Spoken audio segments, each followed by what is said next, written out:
에베소서 3장 20절에서 21절입니다. 하나님의 사랑이 얼마나 크고 놀라운 것인가를 아는 사람은 생각이 바뀌고 구하는 것이 달라지고, 그리고 하나님의 충만으로 충만한 삶을 살게 되어집니다. 우리가 신앙생활하면서 문제점이 무엇인가 하면 너무나 작은 것에 만족하고 산다는 것입니다. 그 사람이 욕심이 없어서가 아닙니다. 하나님이 누구인가를 모르고 또 하나님을 믿지 않기 때문입니다. 하나님이 우리에게 주시려고 하는 것은 가장 좋은 것을 주고자 하십니다. 하나님께서는 우리가 그 앞에 나가는 것을 대단히 기뻐하시고, 그리고 우리가 구하는 것에 대하여 관심을 가지고 계십니다. 자, 하나님이 우리의 구하는 것이나 생각하는 것을 뛰어넘어서 넘치게 해주겠다라고 약속했죠. 물이 바다를 덮듯이 하나님의 은혜는 나를 덮으시고, 그리고 무엇이든지 가능하신 분입니다. 여러분, 이제부터는 그 하나님의 충만함을 마음껏 누리며 사는 그런 삶이 열려지기를 바랍니다. 예수 그리스도를 믿을 때 우리는 모든 죄를 다 용서받습니다. 한 번 태어난 생명은 또다시 태어날 필요가 없는 것처럼 하나님의 자녀로 태어난 사람은 이제 하나님의 나라에 가기까지 하나님의 자녀로서 살아가는 삶이 지속되는 것입니다. 이미 과거에 태어난 것입니다. 그러나 우리는 현재적 구원도 있습니다. 태어난 자녀가 자라나는 것을 현재적 구원이라고 말합니다. 자라난다라고 하는 것은 계속해서 새로운 세포가 생기는 과정입니다. 여러분, 씨앗이 싹이 나면 떡잎이 생기고, 떡잎이 떨어지면 이파리가 나오고, 그리고 나중에는 꽃이 피고 열매가 맺는 것처럼 하나님의 자녀로 태어난 생명은 매일매일 영적으로 자라나야 합니다. 그리고 열매를 맺어야 합니다. 하나님의 자녀로 태어난 자들은 천국에 들어가기에 조금도 부족함이 없습니다. 그러나 우리를 이 세상에 두시는 이유는 하나님의 자녀로 자라나는데 시간이 필요하다는 겁니다. 대피기도를 유창하게 하고 교회 일을 그럴듯하게 해내는 것이 그게 자라났다는 표가 될 수가 없습니다. 오늘 내가 살고 있는 삶이 하나님의 주권 아래 있으며, 그리고 하나님의 자녀다운 모습으로 이 세상에 존재하는 것입니다. 우리는 더 영광스러워야 될 자로 지금 오늘 이 세상에 아버지 하나님의 주권 속에서 존재하는 자들입니다. 세상에서 100살까지 잘 먹고 잘 살게 하려시는 걸까요? 아닙니다. 열심히 밥 먹고 현상 유지하고 제자리 걸음 하다가 오라는 거 아닙니다. 하나님이 원하시는 것은 더 영광스러운 것, 더 풍성한 것, 그리고 하나님이 누구인가를 이 세상에 선포하기를 원하십니다. 우리는 하나님의 영광이 흘러넘쳐야 될 그릇들입니다.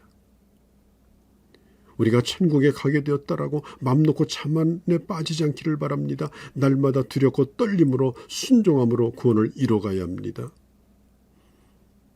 하나님께서 우리를 향해 가지고 계신 소원이 있습니다. 부모가 자식을 낳으면 조금의 핏덩이 하나 갖다 놓고 온갖 소원을 다 두죠.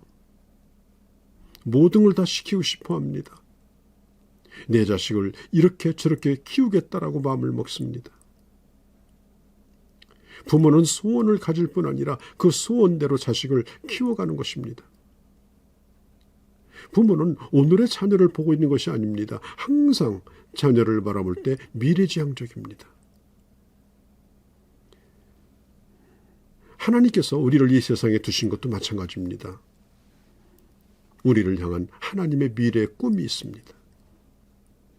그리고 그 미래의 꿈을 이루고자 내게 은혜를 베푸시고 하루하루 이 세상에서 길러가시는 겁니다. 누가복음 15장에 보면은 그 둘째 아들이 아버지 품에 돌아왔을 때는 거지였습니다. 그래, 너는 우리 집 처마 밑에서 거지 노릇해라, 밥은 먹여주마, 그랬습니까? 옷을 벗겨주시고 신을 신겨주시고 송아지를 잡고 아들로서 존중해 주었습니다. 그리고 아들로서 자라나기를 원한 것입니다. 예수를 믿는다고 하는 것은 예수님을 내 왕으로, 내 주인으로 모시는 겁니다. 예수님을 내 목적으로 받아들이는 것입니다. 여러분 꼭 기억하십시오. 예수 믿는 건 내 수단이 아닙니다. 예수 믿어서 내가 어떤 덕을 보겠다, 그런 얘기가 아닙니다. 예수님이 내 목적입니다. 내 삶의 중심이 예수님이십니다. 그분 한 분으로 족합니다. 왜? 그분 한 분이면 모든 게 변합니다. 다른 건 걱정이 안 됩니다. 바뀌게 돼 있습니다. 나라의 대통령이 바뀌면 자리가 수천 개가 바뀐다고 하죠. 한 인생에 있어서 예수를 모르고 살 때에 마귀에게 종노릇하다가 예수 그리스도를 왕으로 모시면 인생의 구석구석이 안 바뀐 데가 없습니다. 다 바뀝니다. 바뀌지 않는 것이 이상한 것입니다. 지금 여러분들은 어느 쪽으로 가고 있습니다. 바뀌고 계십니까? 아니면 더 썩어가고 있습니까? 가치관이라고 하는 것은 그 사람이 가지고 있는 인생에 좋아하는 맛이다, 이렇게 볼 수 있겠습니다. 사람마다 좋아하는 맛이 있죠. 그리고 그 맛을 버리기가 쉽지 않습니다. 어느 목사님이 외국을 나가는데 이 된장을 비닐에 쌓아주었는데 그게 가방 안에서 터졌습니다. 어디선가 괴상한 냄새가 납니다. 사람들이 코를 막고 그래서 비행기 안에서 큰 소동이 났다고 하죠. 자, 그런데 우리는 그 된장을 얼마나 맛있게 먹습니까? 젓갈, 물이 될 때까지 삭힌 게 젓갈입니다. 썩혀서. 우리는 썩었다고 하지 않고 잘 삭았다고 말하죠. 이게 우리의 맛입니다. 자, 예수 안 믿는 사람들은 우리를 향해서 도대체 예수 믿는 사람은 무슨 맛으로 살까 궁금해합니다. 그러나 예수 믿는 사람은 예수 믿는 맛이 절대적입니다. 이 맛 하나면 평생을 살 수 있습니다. 아주 단순하고 불신자가 보면 재미없어 보이지만 이 맛 하나만 가지고도 살아갈 수 있습니다. 이것이 바로 경건의 단순성입니다. 여러분, 예수 믿는 이 맛으로, 예수 믿는 이 맛으로 여러분 남은 인생을 행복하게 멋지게 살아갈 수 있기를 바랍니다. 어떤 사람은 이렇게 비난을 합니다. 제 예수 믿든지 병신이 된 건지 바보가 된 건지 그렇게 비난을 하기도 하죠. 행복의 가치가 달라진 겁니다.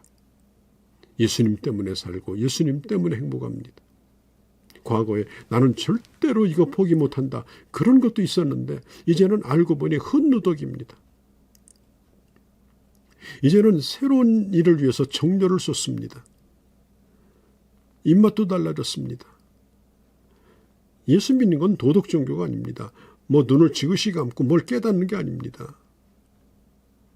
예수 믿는다는 것은 조금 변하는 것이 아니라, 약간 변하는 것이 아니라, 개선되는 것이 아니라 세포까지 변하는 것입니다. 예수님을 알기 전에는 중요한 것이 없었으니 다 중요했습니다. 소원이 없었으니 다 소원이었습니다. 이것도 포기 못하고 저것도 포기 못하고 벌벌벌 떨며 살았습니다. 항상 갈급했습니다.